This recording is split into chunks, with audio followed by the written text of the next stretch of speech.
Good afternoon and welcome to 1 p.m. Weekly News, where we bring you the latest news and stories on climate change and sustainability. I'm your host, Nicki Bueno, and this episode is brought to you by Next Gen Clean Energy Solutions, your sustainability easy button from concept to completion.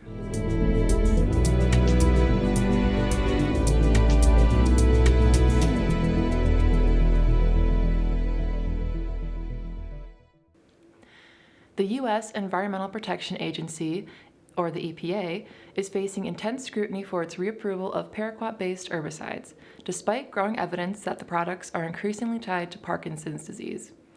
The EPA's recent draft report has triggered significant backlash from public health advocates and sparked legal action from a union of agricultural and health groups. Concerns have been raised about potential industry influence on regulatory decisions that reveal efforts by Syngenta, the producer of paraquat, to shape regulatory outcomes and downplay associated risks. With paraquat use escalating in the U.S., the need for stringent regulation to protect workers and communities has never been stronger. As the EPA navigates this contentious issue, pressure is mounting for the agency to prioritize public health over industry interests and align with global efforts to restrict the use of paraquat to safeguard the well-being of agricultural workers and communities throughout the country. Next, a comprehensive report released by the United Nations Environmental Program reveals that human activities are pushing migrant animals, such as sea turtles, chimpanzees, and lions, towards extinction. The State of the World's Migratory Species report highlights alarming declines in nearly half of the 1,200 species listed under the Convention of Migratory Species, citing habitat loss, contamination, overutilization, and climate change as primary drivers. Recommended solutions in the report include the promotion and protection of key habitats, stricter regulations against overexploitation, expanding conservation areas, and restoring connectivity between protected zones. The report also emphasizes the preservation needs of migrant species, respecting indigenous rights of people as they play a vital role in ecosystem stewardship, and enforcing existing conservation treaties more effectively. Through intensive and immediate action, the report seeks to reverse devastating trends while safeguarding the invaluable biodiversity of our planet. Utah lawmakers are pushing forward with legislation aimed at curbing the rights of nature movement, specifically in response to various efforts to protect the Great Salt Lake, which is facing significant threats from climate change, development, and agriculture. The bill, HB 249, would prevent state and local governments from granting legal personhood to bodies of water, animals, and plants. The bill has passed in the State House of Representatives and is now moving to the Utah Senate.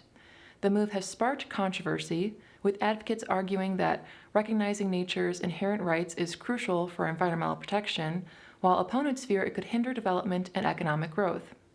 Despite the pushback, the rights of nature movement continues to gain momentum globally, with countries like Ecuador preserving such laws in their constitutions.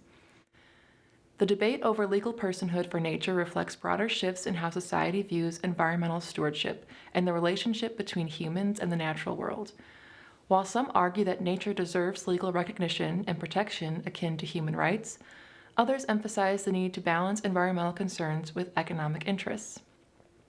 As the Great Salt Lake faces existential threats, including drying up due to human activities, the outcome of this legislative battle in Utah could have far-reaching implications for environmental policy and conservation efforts nationwide. Zufia Koller, a material designer based in Amsterdam, has spearheaded a groundbreaking effort to repurpose human hair waste from salons and barbershop into fabric for various applications that range from clothing to carpets. The initiative, known as the Human Material Loop, addresses the staggering amount of hair discarded daily in the United States and Canada, which is estimated to be approximately 32 tons. With a vision of sustainability and creativity, Koller's startup seeks to capitalize on this overlooked resource, turning what was once considered waste into valuable material. Leveraging human hair's strength-to-weight ratio, which is similar to steel, Koller's process involves treating the hair with environmentally friendly chemicals to produce yarn. This yarn can then be woven into fabric, resembling wool both in texture and appearance. The potential of this approach represents a paradigm shift towards a circular economy where waste is minimized and resources are maximized. Collar aims to scale up production with a long-term goal of annually producing 550,000 tons of human hair fabric by 2034, a significant contribution to the global textile market. Through her pioneering efforts, Collar seeks to redefine fashion and consumer goods and create a lasting legacy of environmental stewardship and innovation. This story of the week is brought to you by Batricity, your energy storage partner. Canary Media recently reported that gasoline is cheap, but charging an electric vehicle is even cheaper. Cars and trucks make up about 23% of carbon pollution in the U.S. The average price of a gallon of gas today is about $3.15, while the price of an e-gallon, which is the cost of charging an electric vehicle by an amount equivalent to 1 gallon, is $1.41. Gasoline prices fluctuate more rapidly and by larger margins than electricity rates, so if you power your car with electrons, then it's much easier to estimate long-term costs. If you have solar panels, then the cost of powering your EV is nothing. Not only does an e-gallon cost less than half of a gallon of gas, it also emits much less carbon dioxide depending on what the source of electricity is. The cleaner the electricity sources are, the greater the pollution reduction. For example, Vermont, Washington, South Dakota, and Idaho have the cleanest in-state electricity generation in the country, which reduces carbon pollution by around 90% compared to gasoline. West Virginia and Kentucky generate most of their electricity from coal, which reduces carbon pollution by around 30%.